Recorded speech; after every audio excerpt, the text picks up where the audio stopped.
welcome to the third talk of the Tiny Lab Talks Season 2. Tiny Lab Talks are 30-minute conversations between international guests and University of Aveiro members, with the support of our library services of the University of Aveiro. These sessions foster idea exchange and expire by connecting specialists from related fields, promoting science and culture through relaxed, engaging interactions between researchers, artists, creatives, and the public. The topic of our talk is focused on social memory and beyond. So I'll start by presenting our invitations here today, and I'll begin by Professor Suparna Rajaram, who is a Stony Distinguished Professor of Psychology at Stony Brook University in the US. Her research focuses on cognitive mechanisms underpinning group recall, collective memory, mental time travel, and memory for social media microblogs, and has been supported by the NIMH, NSF, Russell Sage Foundation, Google, and many other funding agencies. She has also served as a chair of the governing board of the Psychonomic Society, being a president of the Association for Psychological Science, and I could continue going on the many activities and roles she's played on many of our scientific associations. But I'll move on to presenting also Professor Margarida Garrido. She's an associate professor with habilitation at Iscte, Instituto Universitário de Lisboa, where she has worked since 1998. Her research focuses on socially situated human cognition, including collaborative memory, false memories, second language processing, and applications in clinical populations, consumer psychology, and eating behavior. She's also participated in many supported and funded projects, and of course I cannot speak enough about how successful and influential they've been in our field, our psychology field, and in particular in memory, which is the topic that brought us here today and that we have been exchanging ideas for some time now. So I would start this discussion by just talking about memory research so that we can create a framing for what we will be talking about here today. So if you want to start. Well, I think one of the many they are not coincidences, they are actually experiences that bring the three of us together in this type of conversation, is that each of us has started out with a strong grounding in basic research on memory. And each of us has had this experience where we have done a lot of sort of foundational research, looking at individuals performing various memory tasks, trying to understand the theory and the mechanisms behind how memory works. And that has grounded us in terms of going beyond these questions and going to more socially situated questions that involve, we've come to it from different but at the same time connected and overlapping perspectives and questions, and that has made this whole experience of these research conversations especially productive and enjoyable. Yeah, I think I completely agree with you. So I think we have this common ground on memory research, and in different ways, each one of us felt the need to expand it, let's say, to different contents and different contexts, but I think that common ground still exists, and I think that's an important feature of our work, and probably you will want us a bit later to tell us to where or to in which directions this work has evolved. Well, I think it's important also to kind of make clear what is the common ground behind the work that we've been doing, even though on somewhat related topics.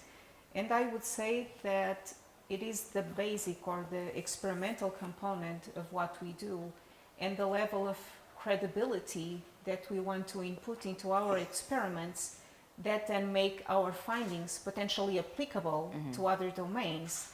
And in that sense, we speak the same language, but then we take it to other domains. So in a way, the work that we do here in the lab mostly focuses on trying to understand what are the underpinnings of memory functioning, what are the situations in which memory excels, And that's been inspired by this functional approach where we think, well, if I was designing the memory system from scratch, what would have been the features that would lead me to be the most successful in surviving, in reproducing, in passing along my genes to the next generation? And by finding those kind of memory tunings, we can then also talk about how did this evolve, also in the sense of collaborative memory, and in the sense that we evolved as social beings. And that relates to what you're doing in terms of social cognition, social memory, collaborative memory. So we can talk a little bit about that as well.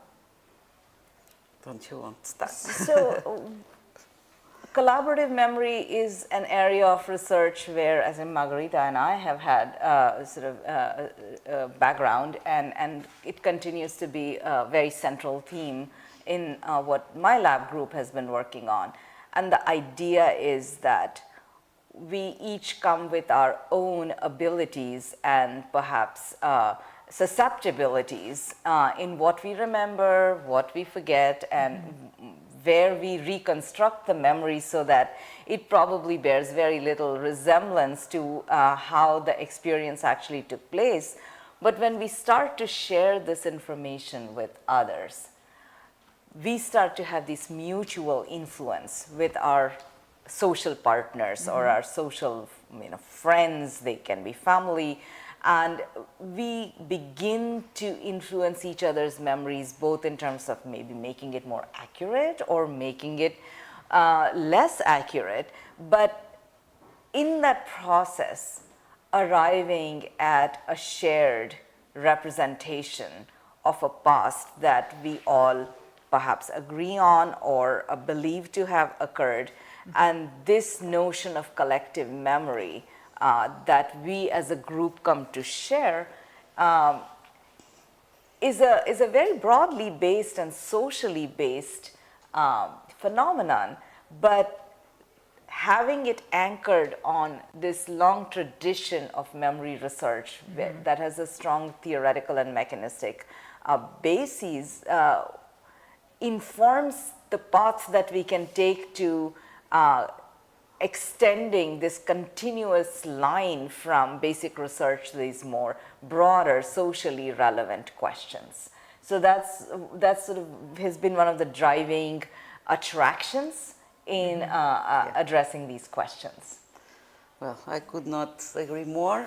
I just, maybe because we are talking for a broader audience, I would like to go back a bit in this idea that memory is not like a photograph of what happens, and that it's reconstructive, and we can do it by ourselves, or our memories can be reconstructed by others, and I think that's also collaborative or shared memories come. And probably I can give an example when a child tells you, or mine was telling me the other day, Mom, remember when I did this? And it's impossible for her to remember that, of course, but she really has a recollective experience because we told her that episode many times. So people really incorporate in their memories what others tell them, right? And I think that always fascinated me. And of course, more recently, we see how, let's say, less innocent type of memory experiences can be shared and implanted, if we want, or assimilated or incorporated in people's memories. And those false memories are deliberately sometimes circulated, right? Other times more innocently, it doesn't matter. The fact is that people come to remember things that are false, and in the current world where lots of false stuff circulates on the internet and social media, I think it becomes a new challenge for people that study memory and collaborative memory to see how we can understand why people accept this false information, misinformation, as we want to call it, how to resist it, and how to prevent the widespread, let's say, because of course we cannot prevent the emergence of false information, but maybe if we understand the mechanisms that are behind its acceptance, and most of all of its spreading, maybe we can do something about it until we reach a way to correct memory processes, correct memories, which I think it's something that sooner or later we will have to try to achieve. Well, I think that to the extent that we all agree that memory is reconstructive, and going to the example that you were providing, we can all resonate with the idea and the situations where we are among a group of friends and we are all recalling a dinner we had some time ago, and each of us will be recalling different details, and at some point we'll say, yeah, that's right, I didn't remember that detail, and the next time that I tell the story, I'll probably incorporate that information. So this is kind of the reconstructive nature of memory that we are kind of talking about here. And I completely agree. I think that the flood of information sources that we have nowadays makes this even more important for us to study and to really understand what are the underpinning mechanisms and the basic elements that make our memory more susceptible to these reconstruction processes, and eventually coming to the point of, if we do know and realize and are able to identify what makes it more susceptible to these changes, as you were suggesting, then maybe we can do something, although it's becoming more and more challenging to really make a good differentiation to separate what is good or correct information from what is good or misinformation or incorrect information that circulates. So on that issue of the way information spreads, one of the very interesting sources that we've been studying that relates to the points that both of you made has to do with understanding how people remember information that they receive from social media versus how they remember information that they receive from more traditional, official, formal sources such as textbooks and news headlines. And oftentimes it can be the same topic. It can even be the same content and some same details, but the source from which the information comes can have a different impact on your memory. So for example, some of our findings, we are showing that information that comes from social media, microblogs that individuals write, is remembered better than information that comes from news headlines. Now that's very interesting because people actually find news sources more credible, right? And so as a memory researcher, it would have been natural for us to think that credible information ought to be remembered better. Of course. But it's actually the sociality of the source that seems to have a more powerful effect on memory. So when we start talking about, what are the basic mechanisms that are driving one type of memory to be stronger than other, that's when we start to say that we really have to interface with the outer world to see how this is playing out in order to understand how misinformation might gather or how accurate information might gather in the way we interact with other people, whether we are doing it on digital platforms or whether we are doing it in face-to-face situations. So the spaces where we have to ask these questions are expanding even further. Exactly. Yeah, I would like just to add this idea. We have a recent study which is not published yet, but we tried to find what are the features of the information people are willing to share, like in an X account, in a hypothetical X account.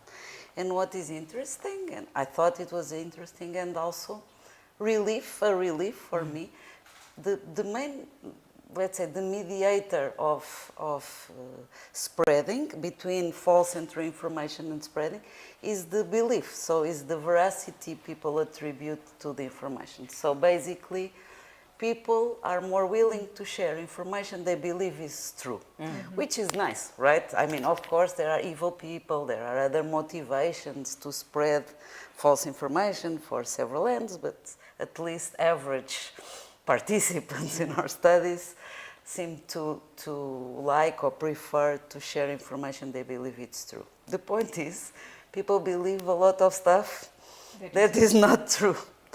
And it's not a deliberate thing, and maybe I can illustrate with an example.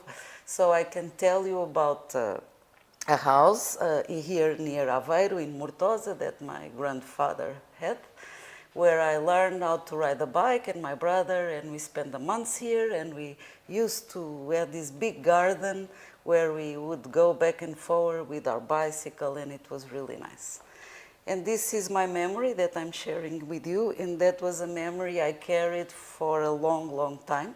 Until many years later, we didn't have that place for many years. My brother and I were here in Aveiro, and he said, oh, let's take a look at the house to see if it's still there. And we went there, it was the house, but the garden was like from here. The huge garden where we cycled was just like from here to that wall. Yeah. But the way we remember it, because we were like this, like 5, 6, was that was a huge backyard. And this is a simple thing, completely non-contextualized in politics or interests, but that was our true memory. And we shared it, and we realized it was not like that anymore. And that's how sometimes also false memories or false information get distorted by contextual factors, of course, this time because we were small, but for many other reasons we can pass on information we believe it's true and it's not, right? Yeah, but this example is a simple one in some ways, but it's also a very powerful one because it tells us, we were talking about basic mechanisms earlier, right? It tells us the seeds that then make the autobiographical narrative for you and your brother grow. So your life story involves this particular episode that is central to your childhood. Yes. And so whether it's true or not becomes almost irrelevant. Yes, but it was a disappointment when we went there and checked how small, but it's interesting how we have these memories of, for example, our childhood, or that we remember them like this because of these contextual factors, or the other example I gave, because someone told me, and told me so many times that I think I lived it, and of course, we know repetition makes things become more stronger and truer, so, and that's very interesting in the way that false information does not, or disinformation or misinformation doesn't have to be necessarily motivated by evil motives. Sometimes it is, but because of basic cognitive mechanism that if we are aware and if we look at our memories and our collective memories or shared memories, I'm sure everybody will find 1, 2, 3 episodes of obviously impossible or wrong memories, and that, well, somehow can, I don't know, make people more aware of this reconstructive nature of memory. But I would add to that, because I think most people tend to think about memory in the sense of memory failures, and that's mostly what worries people, is when does memory fails, when do we make errors? And I just wanted to convey the idea that making errors and memory errors are actually functional, in the sense that it is good that you do forget things. It is good that you are able to reconstruct memories about things. It is good that throughout your lifespan you're able to change your autobiographical narrative in order to accommodate the different experiences that you accumulate throughout your life, because that makes your life story more coherent and makes yourself a more coherent thing. So I just wanted to convey the idea that memory errors are actually functional. They are good for us, but then in our daily world, they also create these situations that can lead to other not so nice situations. And it's important for us to really understand how those work from a basic and experimental standpoint, because those are the tools that we then need to really understand the mechanisms and how memories are shared and how memories can be reconstructed and eventually corrected if we do find that they are to some extent incorrect or at least don't match the reality. Yeah, I think I want to pick up on the idea of memory failure, because that's something, especially as people age, Yeah. people become very self-conscious that they're not able to remember things they used to remember, they're not able to hold on to things, and it's an understandable and genuine source of concern, because sometimes it does lead to difficulties, but at other times it's the process of natural aging that becomes more accentuated with age. Forgetting is a natural process. It becomes accentuated with aging. And the point I also wanted to underscore was, if we didn't forget, we would carry so much painful baggage. And if we didn't reconstruct our narrative, we would not be able to emphasize the good, the positive, the important things that have led to the good life that we all seek to lead. And then all of this would be competing for our narration of self. So what may seem like problematic memory processes have their function. We started with functionality of memory, and memory failures have functions, reconstruction has its function, and of course accurate memory, we want to do well on exams. And also, I mean, even in small things, if we think about the partly skewing literature, just to show how functional it is to forget, one of the basic examples that many papers give is that for you to remember where you park your car every day, you need to forget where you parked it yesterday. Otherwise, that interferes. If you would remember completely everything, you would never be able to find your car. So some things you need to just let go and don't overload your memory with so much information, just to leave space for another, even if it's not for a better one or for a reconstruction. Sometimes you have to forget. And with, I have actually, she finished already, PhD student that is precisely studying memory decline in older adults. And what she has been showing is that you lose episodic memory, so memory for, I don't know, recollective memory, where you can retell things, what you had for breakfast and so on. But if they have a good semantic memory, if they have accumulated knowledge and so on, they can really compensate for that. Of course, you won't remember the name, as my father the other day was saying. I cannot say I had the vegetable in front of me, it was aubergine, he couldn't, but he knows what it is, he can still buy it and cook it, and so your semantic memory can compensate a lot of your episodic loss, which is obviously there, right? It's part of aging. As everything, as your movement or whatever. But again, I think that goes at the functional idea of memory. So to some extent you start losing some abilities, but in other way, it is as flexible as necessary to deal and move on with your life in a functional way for as long as we are able to be here. And the other thing that I find very interesting now that we're talking about aging is the sharing of memories that the elderly are so keen to do whenever they get a chance to. And that goes, I think, at the importance of how we started this conversation, which is collaborative memory, and how important it is for us to create joint memories about what happens in our daily lives, sharing the situations that we've shared, and eventually even compensate in the sense that if I do tell a detail, you're able to add another detail, you will add another detail, and the memory, the creation of that episode becomes richer. And that's, in a sense, it's important because it also increases the binding that we have as social beings.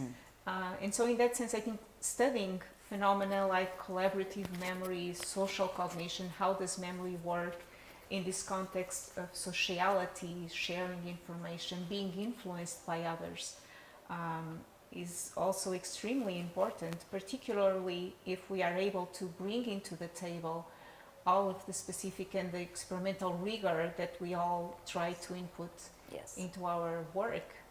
And I think the idea that collaborative memory and sharing of memories can build social bonds goes very well with the idea that you talked about the elder members of the family sharing stories. So this intergenerational memory sharing can then create, we talked about personal narratives that we create, then you have a family narrative, and that is a bond that keeps families together because these are family stories and they start to speak to the identity of the person in the context of family. And so you go from the individual and then you start to go outward, but it is about building social bonds with these shared stories, right?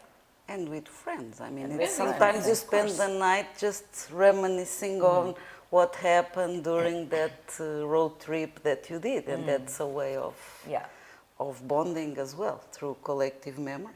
And through colleagues, Yes. to have that yes, shared of course, memories, of of the research meetings one has had, and the way that promotes our own thinking because of those shared memories is a very specific process and a very important one that this type of research can shed light on. And very enriching one. Unfortunately, we are reaching the end of our time, and this has been an excellent example of how bonding and exchanging ideas and exchanging and sharing memories tells us a little bit of how memory works, and hopefully we've been able to illustrate and lessen some of the worrisomes about the memory problems we all face every day. Yes. So thank you so much for coming, especially to Suparna. It's been an enormous pleasure to have Thank you very here. much. Pleasure was entirely Thank you mine. as well. Thank you, Margarida. Thank you.